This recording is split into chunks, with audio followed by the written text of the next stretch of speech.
Très bien. Bienvenue dans l'émission Nabiso Masolo ya économie.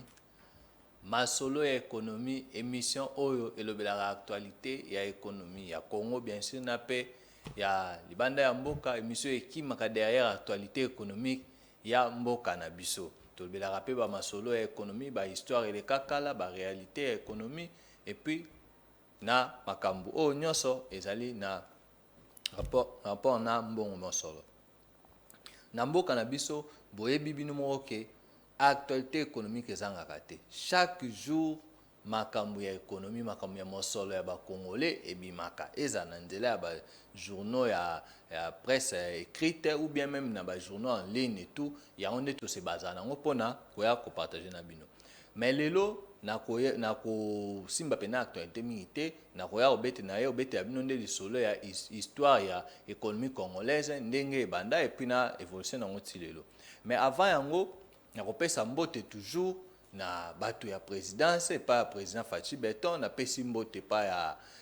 papa na biso Moïse Katumbi na Kashobwe, napesi mbote epai Martin Fayulu, napesi mbote epai Muzito, napesi mbote epai ya les grands médecins docteur Mukwege, napesi mbote na nani lisusu nakokaki mpe ale bolonzo akozala candidat président de la république, napesi mbote mpo na nini napesaka bato wana mbote parce que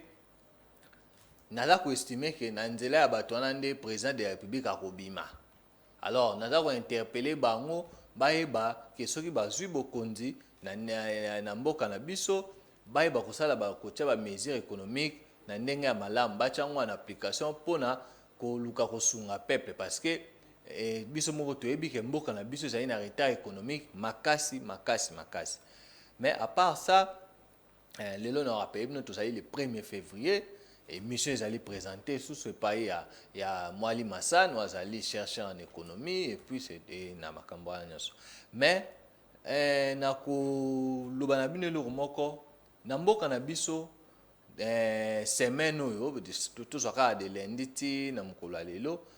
eloko oyo ezotambola pena na actualité na mboka na biso ezali arrivé ya pape azali mokonzi ya ba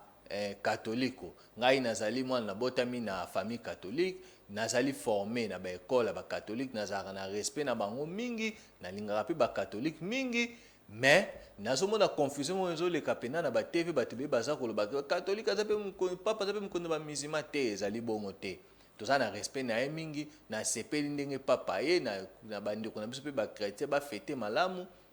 mais kasi azali mokonzi ba musulman te. Mais eloko nazolobela pape pourquoi na discours papa asalaki lobi ngai na koti na kati ya discours na yo asalaki pembe na mokonzi ya mboka, je crois na palais de la nation, na koti wana na moni alobeli makambo oyo nga nalobelaka. Akoti papa kotaki na terrain na ngai, a terrain na ngai bino mo boyebi ezali makambo ya économie, papa betaki masolo ya économie. Nakokeka na mokuse par rapport ya temps pape alobi batu oyo ba puissance étrangère ba grande puissance oyo badali ba puissant na monde oyo batika kotia maboko na bango na kati ya Congo, batika koya kopiller parce que tant batiaka maboko na bango na kati ya Congo bayaka nde kopiller ba richesse ya Congo, bayaka ko déranger ba dirigeants na biso, ko imposer ba dirigeants na biso mpona bazwaka bomengo na biso bapesaka bango. Ya mibale papa lobi biso pe na interne faut totika kimoyibi, totika ba détournement, totika tozala na gestion ya malamu mpona mboka na biso parce que soki tozosala yango te ezali kofaire souffrir baninga. Alobi pe lisusu soki bapesi yo chance okoma neti mokonzi quelque part to mokonzi moko okoma mokonzi quelque yebaki ozali koranda nde population service parce que biloko ozali kogere ezali ya yo te, ezali nde ya mboka. Abakisi lisusu alobi Saint Augustin, les boyebi bien que nga pe nazali philosophe, chercheur en philosophe aussi. Et alors, Saint Augustin, les grands philosophes a salaka succès mingi na temps ya Moyen Âge, betlem no masola philosophie semaine otoleka. Aloba eloko moko alobi justice soki ezali na mboka te, bamiyibi bakozali bele sali bato be babandoko yiba bomengo ya mboka. Donc bo retenir eloko wana très bien. Pape na kati ya discours na alobeli makambo ebele, mais biso tosimbi na biso kaka makambo ya économie. En tout cas na sepeli na discours papa sali, en tout cas ba catholique naza na respect na bino pe nazaka na respect na bino makasi mingi na oyo bosalaka na oyo bobundaka mpona mboka na biso, même si boza pe na mabe na bino ndenge pe ba religion nyonso ezalaka pe na mabe nango, mais en tout cas boye ya pape discours na ye wana en tout cas napesi yango mpenza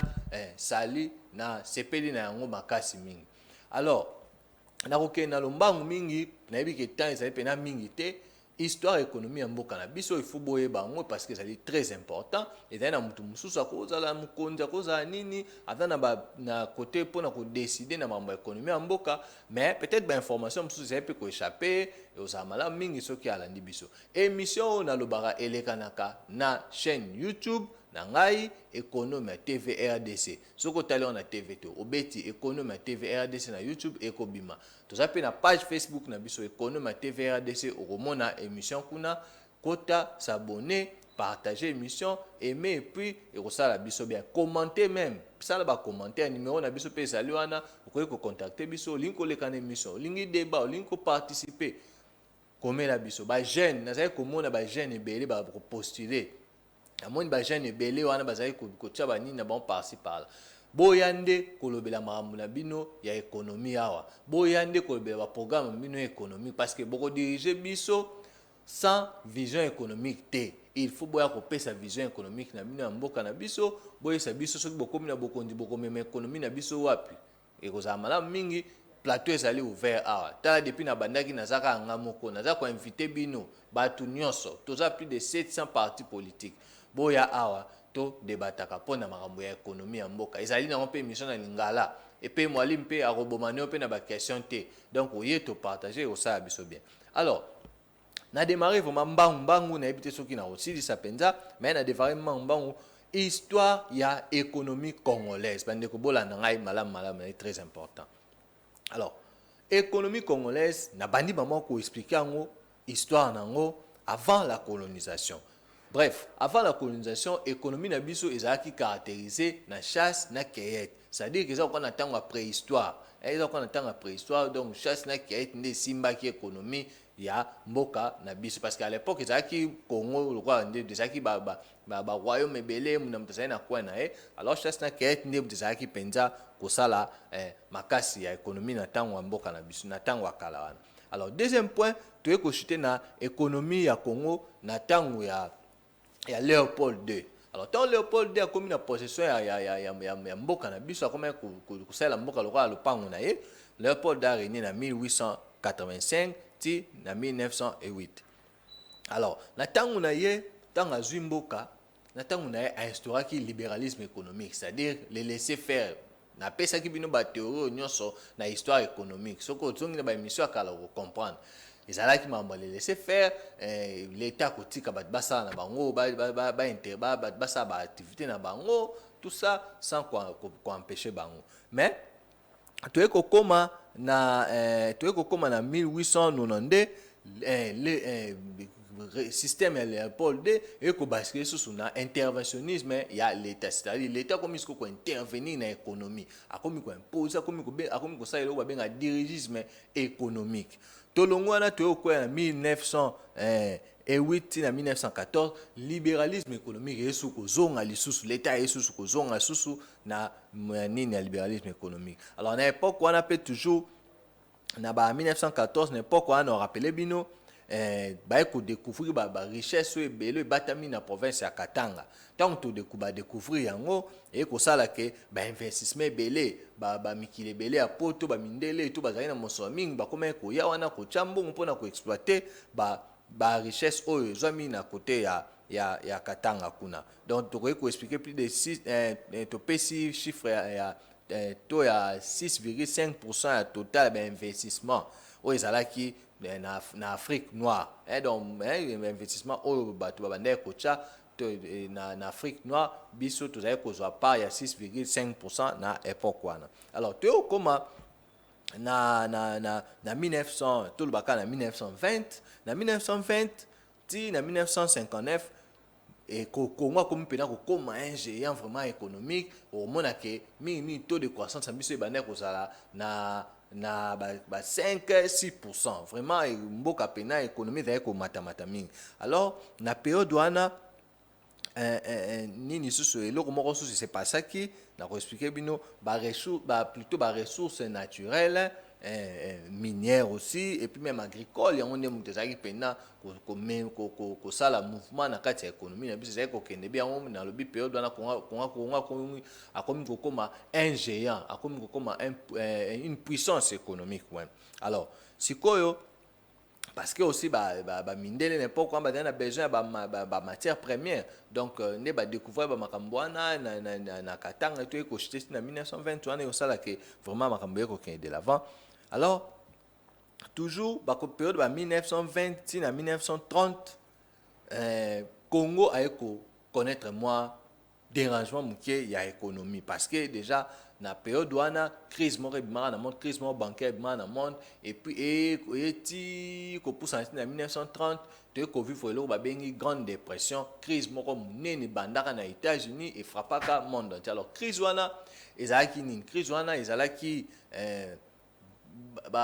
bamboka ebele après première guerre mondiale États-Unis ye mutakomaki en fait a bénéficié qui na après deuxième guerre mondiale ba pays belé ça qui touché alors ye adala qui ko soutenir ko défi ça peut ba pays ça qui touché na bana ko défi vraiment bon et puis même il y a avec ko produit pour na ko teke la pays ça qui touché na première guerre mondiale mais seulement production États-Unis bana vraiment ko tenir compte ya demande parce que après guerre ba te belé pena bazongela ki pena ba habitude dans mon économique te sali ki ba États-Unis avec ko produire mais et toana ba d'ailleurs pena ko sumba biloko wana te ba pays mususu et puis aussi ba pays o ezwaki ba choc na première guerre mondiale et belé ba koma pe ko zongela moi santé économique na bango. Alors tant bazong la santé économique na sali ba komi ko préférer ko sumba biloko ya mboka na bango par rapport à ba biloko aux États-Unis bandaki ko produire ko sala ba biloko be bandaki ko tekama te et créer crise. Alors ce bloc est au tekama te ba tout bazaki ko produire bazaki ko defa ba mongo na ba banque et tout pour ba produire alors que tant bazo teka bloc et tekama te moyen ba on peut bazong sa ba nyongwane sa te et ko sala ke et ko fragiliser l'économie aux États-Unis et puis et toucher monde entier même biso pe na Congo tout ça frappé parce que biso to tekara plus ba matière première alors bat baso bango za mindele so mindele ba na mbongo te ba grande puissance ba mbongo te économie na biso ezala toucher mais to cela quand même qu'on s'en sortir mwanda parce que à partir à cuivre ndenge cuivre ba nemo ko tekama bien ngo ça la que ezo couvrir biso. Alors tonaye lisusu toujours na de comme en 1940 et tout économie qui moi ko vanda moi bien par rapport à l'industrie mais de comme en 1960 bino mo boyebi na 1960 ba problème e bandi tant que ko indépendance Lumumba tout ça président Kasavu boyebi histoire ya Congo ndenge zaki ba problème politique wana et ko déranger vraiment makamba économie même so Congo comme économie ya Congo comme ko zasko ba problème pena à partir car attend aujourd'hui indépendance parce que bon mona que même si ba belge ba tikela biso une économie forte mais sérieux wana bon mona ba problème e bandi baisse ba investissement fuite massive ba capitaux c'est-à-dire ba te be balongol ba mbongo na ba bakei et puis e ko sala que économie ko zo ba problème. Alors tu ko chité na tango ya président Mobutu na tango ya président Mobutu vraiment confusion mo s'installer qui batu bazali ko iba mbongo bazali ko confondre mbongo à l'état na mbongo na bango privé et puis tellement enrichissement illicite donc désordre makasi endettement moko ya kosakana te stagnation à production est stoppée. Alors FMI ayaki ko aider biso na ba mesure na ya ajustement structurel mais daika ko simba penza te parce que to sai ko respecter ba condition FMI te yo sala FMI na banque mondiale sala que toi ba ki ko suspendre appui na bango na économie ya mboka na biso. Malgré que le président Mobutu a une initiative à recha nouveau Zaïre na mboka na biso et kota mais epesa kaka solution te vraiment epesa ki solution te alors toyeko meilleur na biso na arrivé à président ya Mouzé Kabila mais Mouzé Kabila tango aye au début abandonné moi quelques réformes mais et aki aussi parce que mais aussi maman babilanga et tout ayeko cha même réforme monétaire ko créer kozong sa franc congolais mais tango ayeko beba na ba rwandais nde économie na biso et sous ko ça pas problème franc congolais perd de valeur Rwandais bakomi ko exploiter ndambo ba richesse na biso, notamment bakomi ko exploiter ba coltan, diamant et tout, et au sala que vraiment mbongo eko perdre valeur, même ba cause ba mesure moko ya kolongola dollar na marché, mais plus tard ba kisu ko zongisa yango, donc économie ko connaître vraiment un problème tant on a. Mais alors avec l'arrivée attends, Mzee Kabila ayo ba ko assassiner Joseph Kabila Joseph Kabila en 2022 aye ko banda quelques réformes na appui à FMI na Banque mondiale, eko zonga.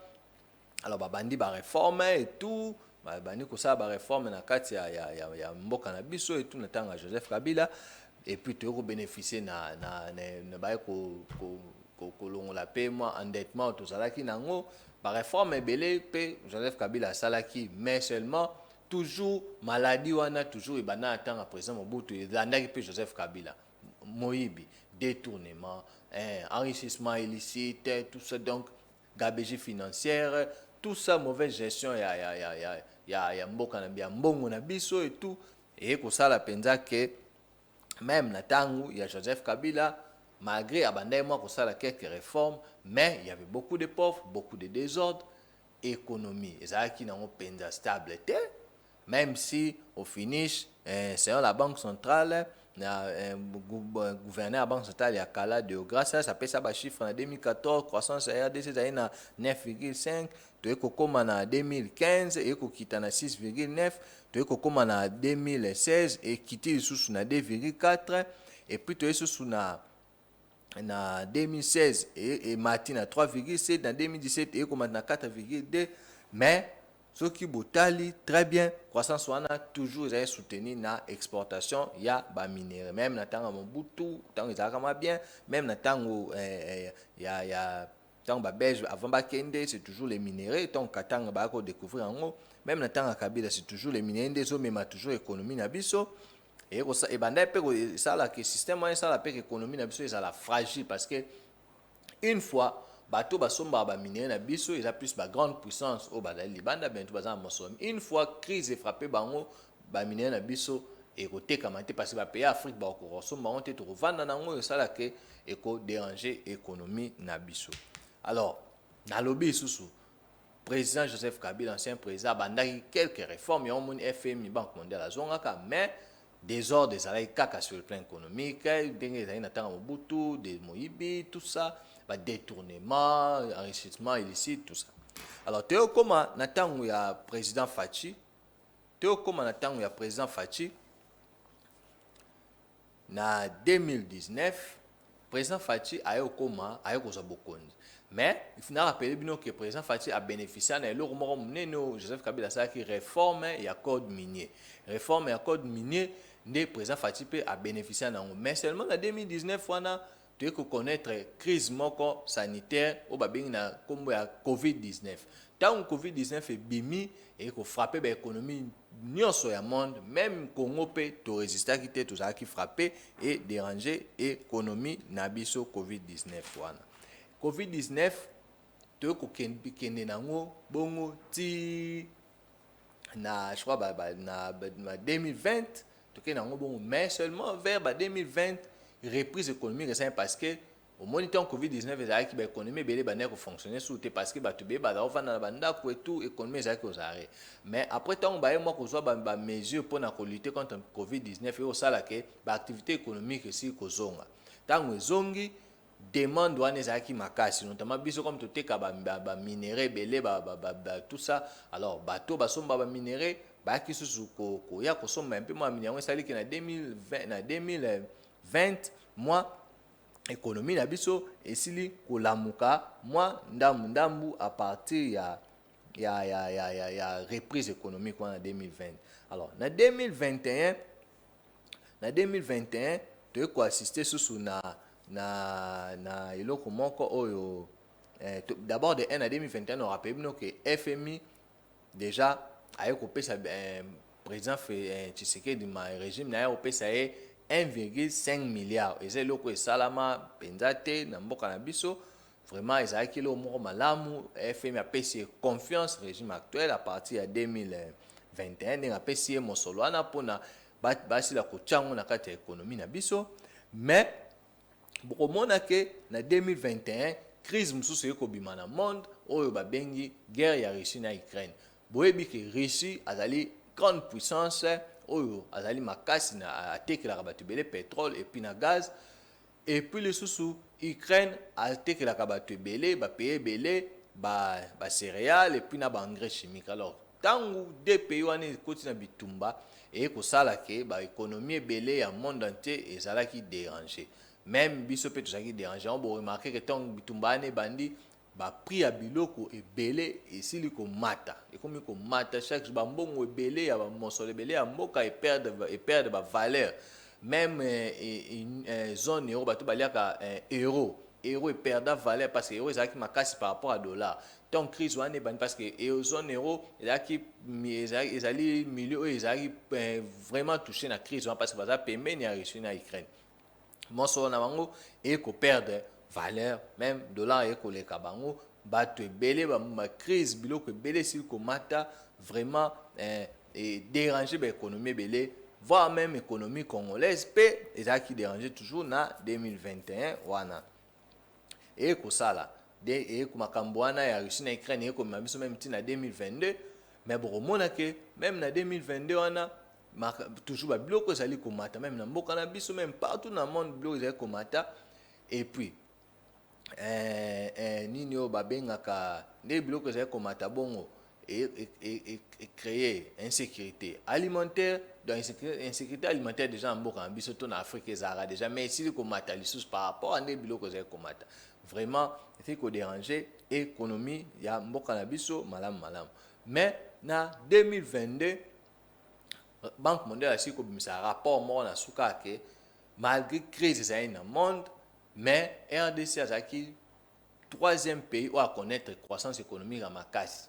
Na yebisaki bino semaine passée, expert moi ya Banque mondiale nde alobelaki yango. RDC à connaître vraiment économie na etamboli bien na 2022. Bino mo boyi même budget na biso emati pena makasi. Mais